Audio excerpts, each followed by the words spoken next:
So one of my biggest takeaways from the Amanda Seales debate on Jubilee, that is one black radical versus 20 conservatives, is that I finally understand a lot better how conservatives think.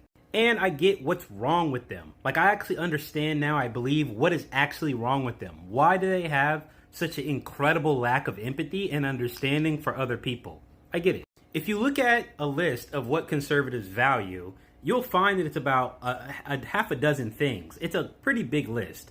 But if you condense it, if you generalize it to what are their core principles, you find a much smaller list of these four right here. You get hierarchy, religion, individualism, and personal responsibility. And out of all those four, I think personal responsibility, I've always held that was the one that seems most reasonable to me. Personal responsibility is a very important thing in life. However, the way conservatives use personal responsibility is much, much different than the way you and I might use personal responsibility.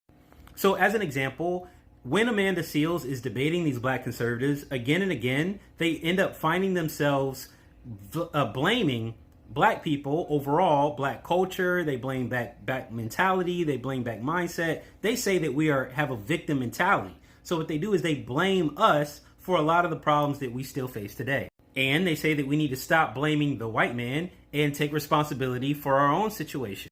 Now, on the face of it, this is not a bad point of view, right? And Amanda Seales over and over called this out. She said, I'm not disagreeing with that. I do think that we need to take responsibility, but there's this other set of factors, which is she was naming systemic racism factors, which we still have to address because it affects the education system, the criminal justice system, the housing system, all systems in America. It still is affected by this. And these things are holding us back as well.